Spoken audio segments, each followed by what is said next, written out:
Whenever my clients are face up, I'm pretty intentional about like no sudden movements, just because you're feeling more exposed face up. So just always moving a little bit slower. Sometimes I'll even just like slightly, brush the hair, and it can feel really soothing for the scalp. This is actually really good for the nervous system. Helps to calm the nerves in the scalp.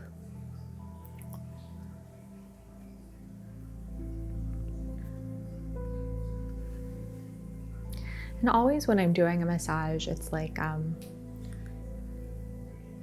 you want to blend each technique with the next. So you don't want to pick a technique that's like, a whole lot different.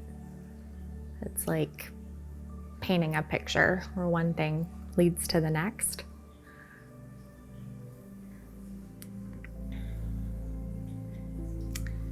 And whenever I'm doing scalp massage, I'm just careful not to pull the hair in a way that's gonna hurt.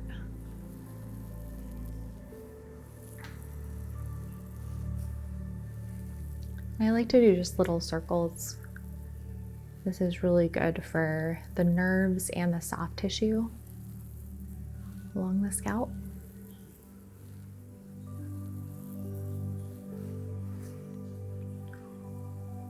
I know some therapists prefer a quicker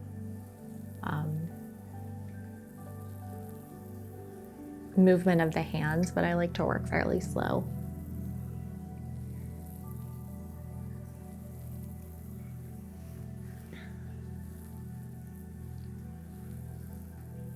And when in doubt, just slow it way down. Especially if you're working on someone for the first time. But, massage is definitely an art form when you really think about it. So there's all kinds of just subtle ways that you can make the massage tie together or just be more interesting.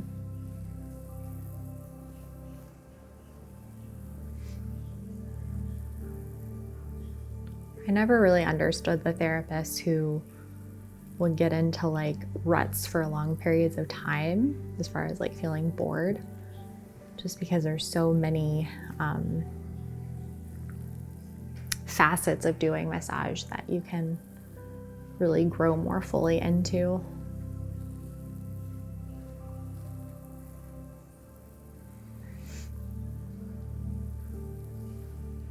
And just doing little circles.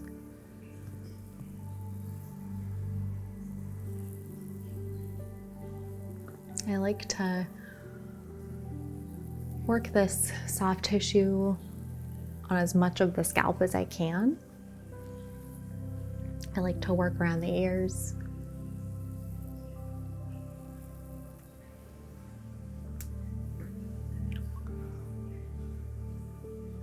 And this is one of my favorite moves, just to cup the ears with these two fingers and then these two fingers underneath. And just bringing the hands up feels really nice. While I'm thinking about it, I'd like to thank a few of our patrons. I'd like to thank Glenn Davis, Tony Kent, and Arthur 3000. Thank you guys very much for your support.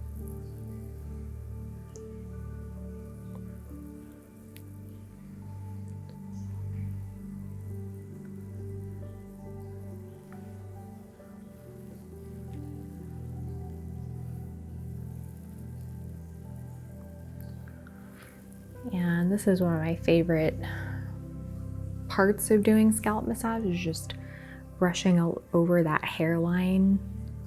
Feels really nice. Starting to work my way into the forehead a little bit.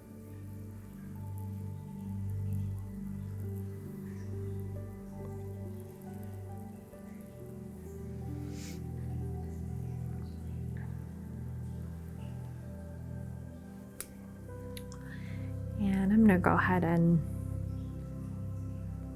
do some work along the muscles, the forehead and the temples. I don't think I've worked on one person who hasn't enjoyed this pressure along the temples. They feel really nice. Really good for just helping your client relax.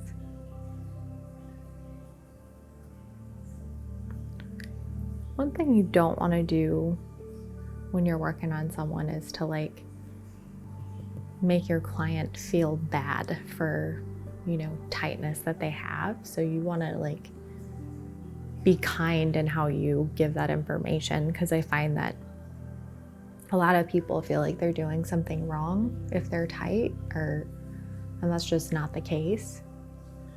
So you want the work and the information to be encouraging, not like you don't want your client to feel defeated.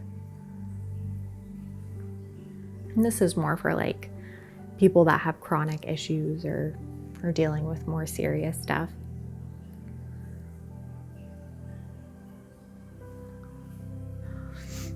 And you always want to give, the antidote to the tightness. You don't want to just say like, oh man, your traps are really tight, without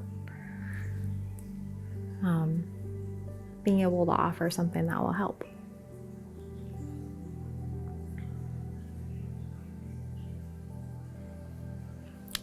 They say, who knows if this is true or not, but pressing the thumbs along the center of the scalp can help balance the right and left hemispheres of the brain. I find that it does help me to feel more balanced when I have it done.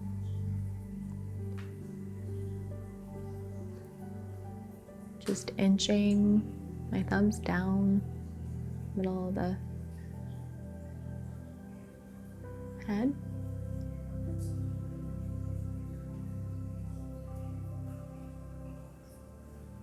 And I'm going to go ahead and just reverse the process. Work my way back up towards the forehead.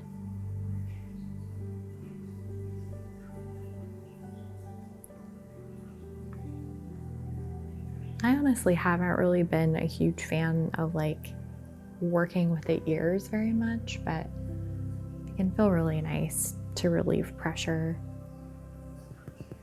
in the jaw and the forehead. Just pulling on the ears a little bit can be a nice addition to scalp work. And I'm going to go ahead and work my way down the head one last time. Not really going fast or slow, just finding a good pace.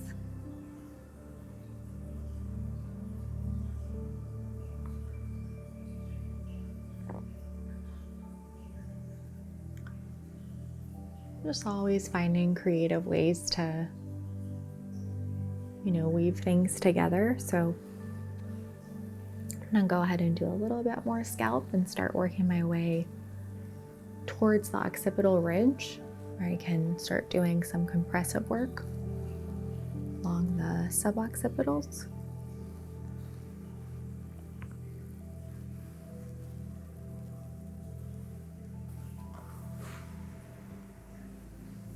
So I'm just cupping Lauren's head, and I want her to feel nice and stable. She doesn't have to hold her head up at all. And I'm just working along this hairline underneath that occipital ridge.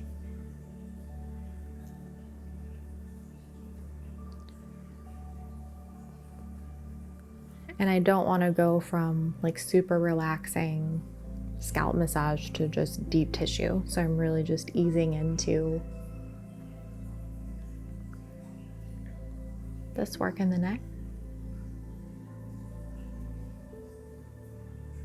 You also don't want to be overly tentative, but kind of trust your instincts when it comes to, how quickly you start to go deep.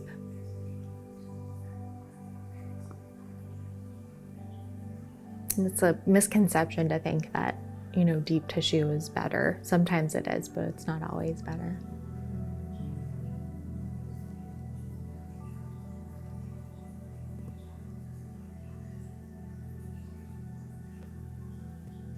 And I'm really just reading the suboccipitals with my finger pads, kind of seeing how things feel from right to left. And I'm going to start with the side that's tighter.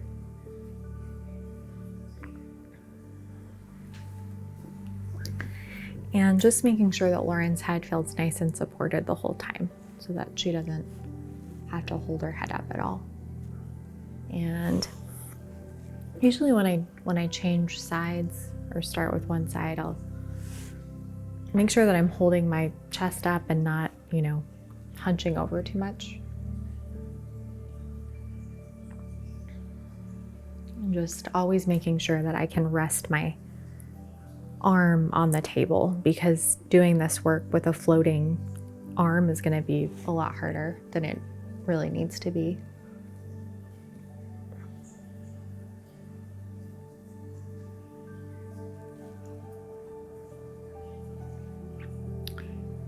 And just working on these suboccipitals.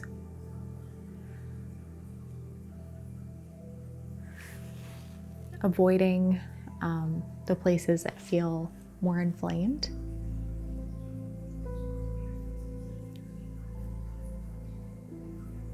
Maybe not avoiding, but just going a little bit lighter, depending on how much inflammation is in there.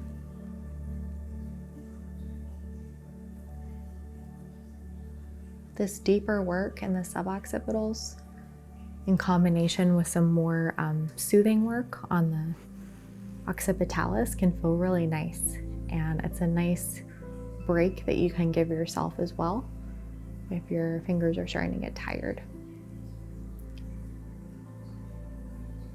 Having this muscle worked on can feel really soothing as well.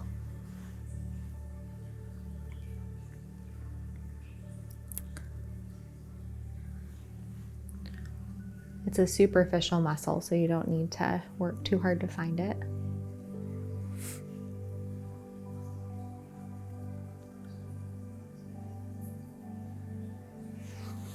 This is a really great sequence if you're not wanting to use oil, if you don't have a whole lot of time, but you want to offer something that's effective. There's some great techniques.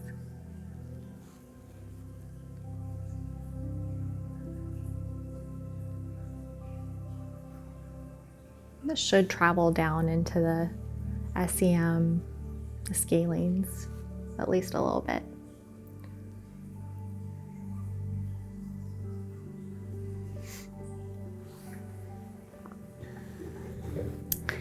And I'm gonna do that same sequence on this left side, making sure that I'm angling myself so I'm nice and comfortable.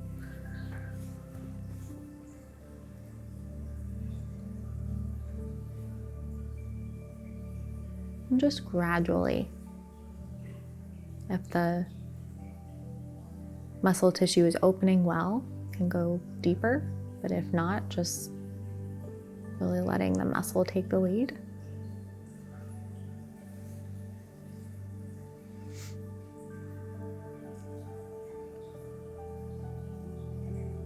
What happens if you introduce too much pressure too fast? You actually damage the more superficial muscle tissue. And if you've ever had a massage where you feel a certain type of, it's not a good pain, it's like a kind of raw, pain, can be damage to that muscle tissue. It's okay to feel sore after getting a massage, but it's a much different sensation.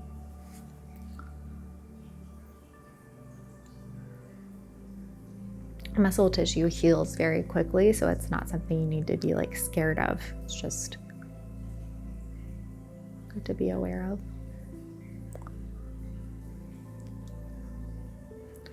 of. Just moving back and forth between the suboccipitals and the occipitalis. Deeper work with some lighter compressions.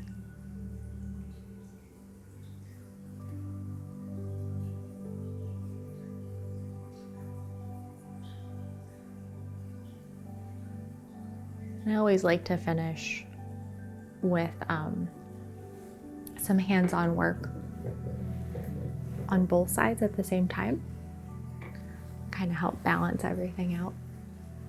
Go ahead and just cup the head and do some compressive circles underneath that occipital ridge.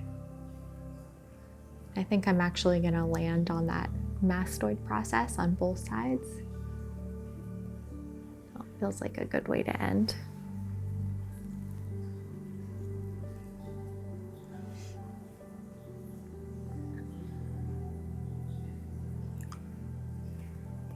Always taking my hands off nice and slow.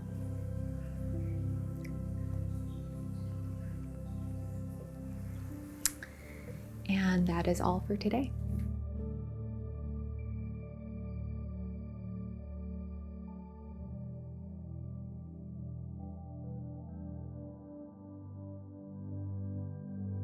Thank you for joining us today. If you enjoyed today's video, you should check out our Patreon page where you'll find some exclusive content. I look forward to seeing you there.